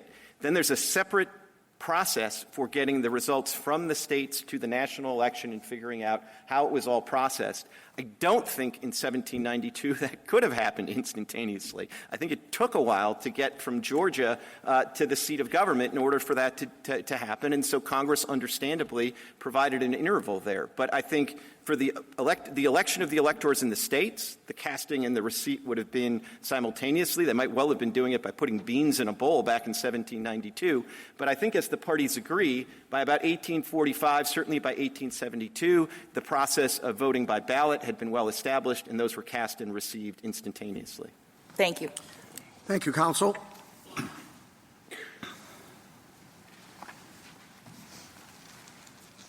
General Sauer. Mr. Chief Justice, and may it please the Court. As the argument so far reflects, Mississippi's theory of election is so general and permissive that it would authorize statutes that Congress could not possibly have approved in the 19th century. Defining election as merely private choice alone would authorize statutes where the voters mark their ballots and give them to a private party, such as a ballot harvester or a party operative, or even hand them in 3 weeks later and just say or attest that they made the decision on Election Day. Official receipt is at the definitional heart of election. Every source from the 1840s onward that addresses the specific question treats official receipt as essential to an election. Mississippi cites a few definitions that are too general to address the question, but they cite no authorities holding that a vote can be perfected by anything other than official receipt. I welcome the Court's questions. General Sauer, what effect would your approach have on early voting? We agree with both sides that early voting is still acceptable, and we agree in particular that Mr. Clement said that early voting has two things in favor of it: a distinct historical pedigree that really starts, I think, as he emphasized there, in those Civil War practices that were before the 1872 Congress, and also as all the courts of appeals who addressed this, the three cases that addressed this around just after 2000, after Foster, all concluded that that is what this court was referring to and talked about consummation in footnote 4. The court left open the possibility that it does have this better historical pedigree, that there can be a process where ballots are being received earlier, but that ballot box has to close on Election Day. I'm not sure I understand exactly how that answer is responsive to the point that if the Election Day is the voting and taking, that has to be that day. So maybe I just missed it, but it seems to me maybe you're not saying anything other than, well, that's different. It's a challenging question, but I point the challenge is even greater for Mississippi. I mean, Judge Kleinfeld does wrestle with this in Kiesling. He thinks it's a really tough question, and he does come out, as every court does, in favor of early voting. It's a much tougher problem conceptually for Mississippi, because Mississippi's definition is it's all private action. The private action occurs when you mark that ballot, when you put it in the mailbox or give it to a common carrier, and of course that obviously extends over many days, so they can't handle the word day in the election statute. We think that conceptualizing it as, the courts of appeals cases do, as there's a process, that process is consummated, it's finalized, it's perfected is the term they use in the congressional record in 1844. It's perfected on Election Day, the ballot box closes, and we think that's the best way to address early voting. But General, if I might, I think the reason it's a tougher question for you is for the exact is because you started off by phrasing the question this way. You said those election rules are not ones Congress could possibly have conceived of or approved. That's not their question. That's your question, that you're saying we have to go back to the mid-19th century and say, could Congress have possibly conceived of this kind of rule? And Congress couldn't have conceived of the kind of early voting we have now. It couldn't have conceived of 1,000 other ways in which we administer elections now. And so I think it really is a problem for you as to how you draw this line and say, well, this is across the line, but all these other things that we do differently now from the way we used to do them in the 19th century, those don't worry about. I disagree with that, and the reason I disagree with it is the Civil War practices. Proxy voting has this aspect of the private choice happening earlier. So early voting is already in the forefront of the mind. Forms of early voting, at least, are already in the forefront of the mind of Congress. If you said to Congress, do you think that the Civil War provides a precedent for early voting generally among the civilian population, I think they would have laughed at you. They saw early voting as like something you did for soldiers in the field, not as like, oh, this is going to be great precedent for, any old citizen getting her ballot 3 weeks ahead of time and mailing it in. I strongly agree with that in a sense that, repeating what Mr. Clement said, which is that you have a practice that involves early voting, but you also have states taking these Herculean, extraordinary efforts to make sure that the ballot boxes, the votes are received and the ballot box closes on Election Day, whether it's soldiers like going in the front and giving their votes over to, de jure election officials who are actually commanding officers, or whether or not it's submitting them in that proxy voting practice. What happens in proxy voting is I guess you're sort of not really quite grasping, maybe it's my fault, like what my question is. It's like, why this practice but no other practices? And, for example, Mr. Clement was asked about verification practices. Do those too have to happen on Election Day? And I think Mr. Clement, credibly enough, said, not my case, kind of maybe they do. I mean, once we go down this road, once we say that these statutes, which don't say anything, actually have some significant preemptive effect, where are we going to end up? I think my answer to that is that the ordinary indicators of original public meaning from the 19th century do grapple repeatedly, surprisingly repeatedly, grapple with the question of whether or not receipt is essential to election. So Leroy describes it as the essential thing in election is casting in receipts. And we've cited 11 cases, 3 treatises, 5 dictionaries. Whenever they get to the point of considering whether casting and receipt are required, they unanimously, there's this impressive consensus They all say casting and receipt. Mississippi has no 19th century source, no source at any time prior to 1918 that says a vote is cast by anything less than official receipt. So there actually is a surprising consensus in the 19th century authorities that cuts in our direction, and that's reinforced by the efforts the states took during the Civil War to ensure that receipt occurred on Election Day. So you put those two together, and you come to, I think, a very powerful place, really surprisingly powerful evidence of original public meeting on this specific discrete question, even though no one had done it yet. In all these other contexts where really you see the 19th century authorities, they have to pair to the definitional bone, really. For example, in the Steinware case, a voter comes into the polls, and he's got 3 votes folded together, and he gets qualified, and he tries to put them in the ballot box, and they stop him right there. And they say, whoa, that looks a little thick. And they open it up, and there's 3, and he's indicted because he's trying to stuff the ballot box right there. And he says, I never voted because it never went in the ballot box. And the courts grapple with that. They take that argument very seriously. Where they come down is official receipt. When you've made the offer to vote and you give it to the election official, that constitutes voting. So you have the 19th century sources looking at stuff that's very, very similar in sense of detail of the issue presented here, and every single one of them comes up with casting and receipt are required for voting. Yes, but since then, we have many states that have departed from that, to include Mississippi. And since we're talking about preemption and Congress's ability to make this determination, it just seems very odd that in the period of time since when these statutes were passed and today, we now have pretty common practice among many states to allow for absentee voting in this way, early voting, all these other things, but in particular post-election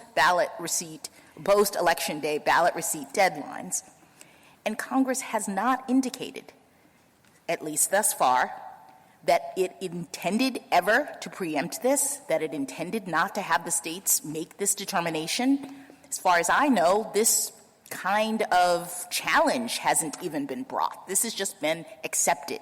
So how is it that we focus in, home in, right in the 19th century, and that's the relevant practice that you want us to consider, and not the more recent practices, the practices of everybody understanding what Election Day means to include this kind of thing?